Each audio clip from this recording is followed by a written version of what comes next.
1967, Truett opened his very first Chick-fil-A restaurant in a mall in Atlanta.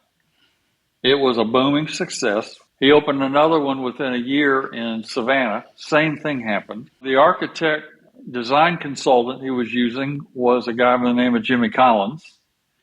And Jimmy was helping him design 2 more stores up in North Carolina. Jimmy comes in after 4 or 5 versions of modifications to those store designs and says, Truett, I think we got it. And he said, let me unroll them for you. And Truett said, don't even unroll them. I don't want to build any more stores. And Jimmy was shocked. And he said, well, Truett, now I'm paraphrasing, but Truett, why? Why do you not want to build any more stores? Because obviously it's working.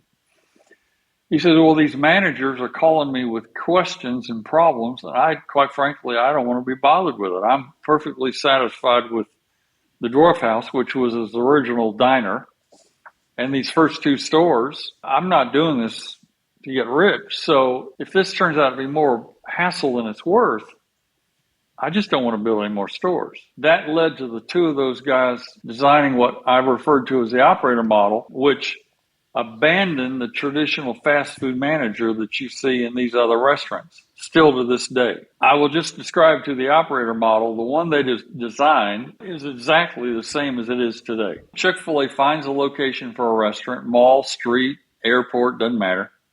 They design it, they build it, they equip it. They find an independent contractor. They don't have to have more than $10,000 to put down as earnest money. But they have to be someone who's capable of attracting and keeping great people and running a business and living out the values in that business of Chick-fil-A. Today, they go through something like 10,000 candidates a year for roughly 150 selections per year. The operator pays Chick-fil-A a percentage of gross sales right off the top. As for the brand, the use of the brand, all the support services, marketing, accounting, operations, supply chain, etc.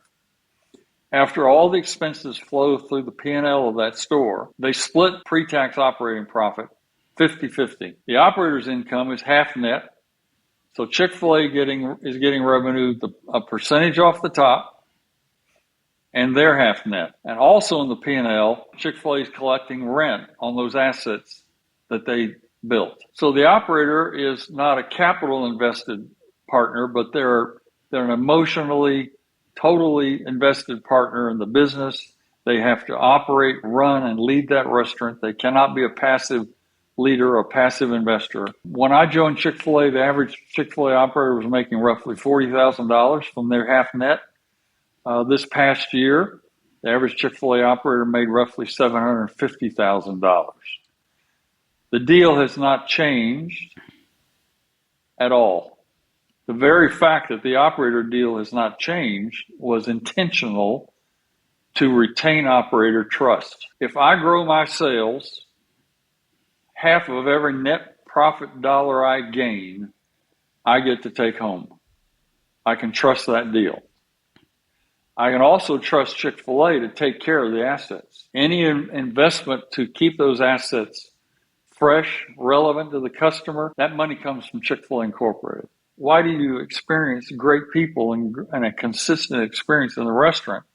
It's because there's a great leader in every Chick-fil-A restaurant who is highly motivated to attract great talent in that restaurant, train them, develop them, keep them as long as possible. Many of those team members get put on as full-time salaried team members. As a result, the turnover in talent in a Chick-fil-A restaurant is less than a third of the industry average. You know the deal. When you have less turnover, you will have more experience, you have more institutional knowledge, you have more cultural knowledge. People get better service, and they have a better experience.